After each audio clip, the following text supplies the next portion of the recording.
Hello दोस्तों। आज तारीख हो गई है 11 अक्टूबर 2021। आज की मुख्य समाचार जान लेते हैं।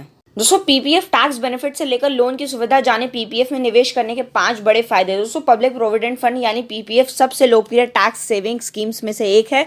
इसमें आप अपनी बचत को इस्तेमाल करके उस पर रिटर्न हासिल कर सकते हैं। ये स्कीम सरकार की ओर से है और इसमें निवेश करने पर बेहतरीन रिटर्न मिलता है। दोस्तों, आइए पीपीएफ में निवेश करने पर होने वाले फायदों के बारे में जानते हैं। दोस्तों, पहला, बेहतर ब्याज दर। दोस्तों, पीपीएफ अकाउंट्स के लिए ब्याज दर में केंद्र सरकार हर तिमाही में बदलाव करती है। पीपीएफ पर हमेशा ब्याज दर 7 से 8% के बीच में रहा है। वर्तमान में पीपीएफ अकाउंट पर ब्याज दर 7.1% पर मौजूद है। इसे सालाना आधार पर कंपाउंड किया जाता है। इसकी तुलना बहुत से बैंकों की फिक्स डिपॉजिट यानी एफडी की ब्याज दरों से करें तो पीपीएफ में ग्राहकों को ज्यादा ब्याज का फायदा मिल रहा है। दोस्तों, दूसरा, अवधि को आगे बढ़ाना। दोस्तों, स्कीम की अवधि 15 साल की है। इसके बाद वह राशि को विड्रॉ कर सकते हैं जो टैक्स छूट के दायरे में आती है, लेकिन ग्राहक निवेश को 5 साल के लिए और बढ़ाने के लिए भी निवेश कर सकते हैं और वे ये भी चुन सकते हैं कि वे योगदान जारी रखना चाहते हैं या नहीं। दोस्तों, पीपीएफ पर टैक्स बेनिफिट्स तीसरा है।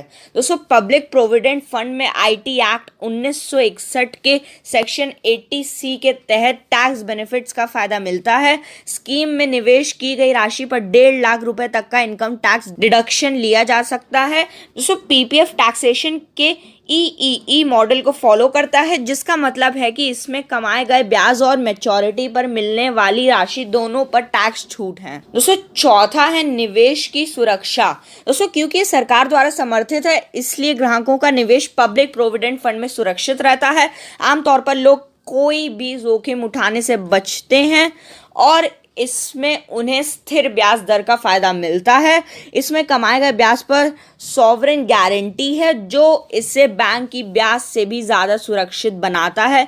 इसकी तुलना में बैंक की फिक्स डिपॉजिट में deposit insurance and credit guarantee corporation यानी कि डीआईसीजीसी द्वारा 5 लाख रुपए तक पर ही केवल बीमा मिलता है। दोस्तों, पांचवा है लोन की सुविधा। दोस्तों, ग्राहक पीपीएफ अकाउंट के साथ लोन भी ले सकते हैं। लोन का फायदा अकाउंट खोलने के तीसरे से छठे साल में लिया जा सकता है। ये खास तौर पर उन ग्राहकों के लिए फायदेमंद है जो छोटी अवधि के लोन के लिए अप्लाई करना चाहते हैं और उन्हें इसके लिए कोई कोलेटरल सिक्योरिटीज को गिरवी रखने की जरूरत नहीं है। तो आए दोस्तों, हम लोग अपने अगली खबर पर चलते हैं। दोस्तों, खुशखबरी, एसबीआई के इन ग्राहकों को फ्री में मिल रहा है 2 लाख। फटाफट जानिए कैसे उठाए लाभ। दोस्तों, अगर आप स्टेट बैंक ऑफ इंडिया के ग्राहक हैं तो आपके लिए ये काम की खबर हो सकती है। एसबीआई अपने ग्राहकों को 2 लाख रुपए तक का मुफ्त इंश्योरेंस दे रहा है। दोस्तों, दरअसल एसबीआई की सुविधा जन धन अकाउंट के खाता धारकों को मिल रही है। एसबीआई जिन ग्राहकों के पास रुपए डेबिट कार्ड हैं उन्हें 2 लाख रुपए तक का मुफ्त आकस्मिक बीमा कवर देता है। रुपए डेबिट कार्ड का उपयोग करने वालों को मृत्यु बीमा, खरीद सुरक्षा कवर और अन्य लाभ मिलते हैं। जनधन अकाउंट खाता धारक मुफ्त इंश्योरेंस का लाभ उठा सकते हैं। दोस्तों, जाने कैसे करना है क्लेम।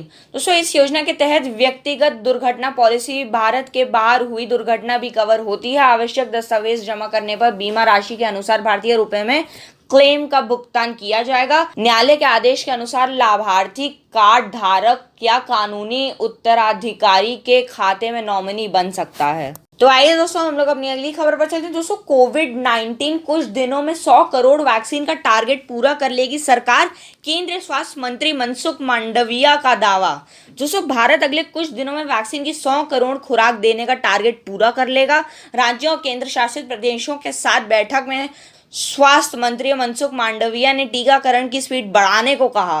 दोस्तों, देश में कोरोना वैक्सीनेशन अभियान को गति देते हुए केंद्र ने राज्यों से कहा कि वे अगले कुछ दिनों में 100 करोड़ डोज के टारगेट को पूरा कर लेंगे, जिसके लिए सरकार ने राज्यों से अपने कोविड टीकाकरण अभियान को तेज करने को कहा है। शनिवार तक देश भर में 94 करोड़ लोगों को कोरोना वैक्सीन की डोज लगाई गई है। दरअसल पिछले 3 हफ्तों से औसत साप्ताहिक टीकाकरण लगातार गिर रहा है। अक्टूबर 2 से 8 के बीच दैनिक टीकाकरण 25.5 लाख से 78.9 लाख डोज का रहा है, जो एक दिन में औसतन 59.8 लाख खुराक है।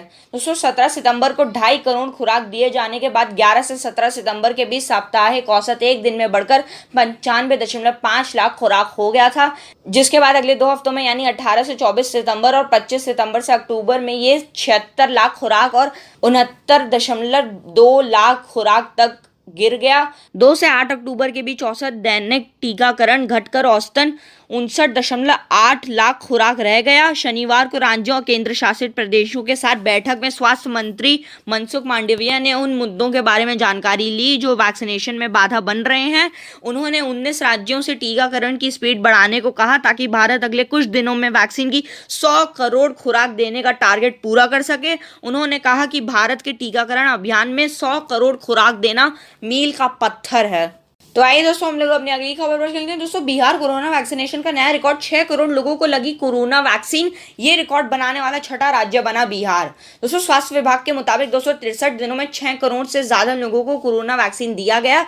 प्रदेश में 16 जनवरी से कोरोना वैक्सीनेशन अभियान चलाया जा रहा है। दोस्तों कोरोना वायरस के खिलाफ दुनिया का सबसे बड़ा वैक्सीनेशन अभियान भारत में चलाया जा रहा है। इस बीच बिहार में कोरोना वैक्सीनेशन का आंकड़ा शनिवार को 6 करोड़ के पार हो गया। शनिवार शाम 6 बजे तक विशेष अभियान के तहत एक दिन में 4,69,730 व्यक्तियों को कोरोना वैक्सीन दिया गया। इसे मिलाकर प्रदेश में अब तक कुल 6,02,30,322 व्यक्तियों को कोरोना वैक्सीन दिया जा चुका है। प्रदेश में अब तक 4,66,97,374 व्यक्तियों को कोरोना टीके की पहली डोज और 1,35,32,948 व्यक्तियों को दूसरी डोज दी जा चुकी है। इसके साथ ही बिहार 6 करोड़ से ज्यादा वैक्सीनेशन करने वाले राज्यों में शामिल हो गया है। फिलहाल बिहार देश में कोरोना वैक्सीनेशन करने वाला शीर्ष 6वां राज्य हो गया है। तो दोस्तों ये थी आज की वीडियो। अगर आपको पसंद आए तो उसको लाइक शेयर सब्सक्राइब करना ना भूलें। मिलते हैं नेक्स्ट वीडियो में, तब तक के लिए जय हिंद।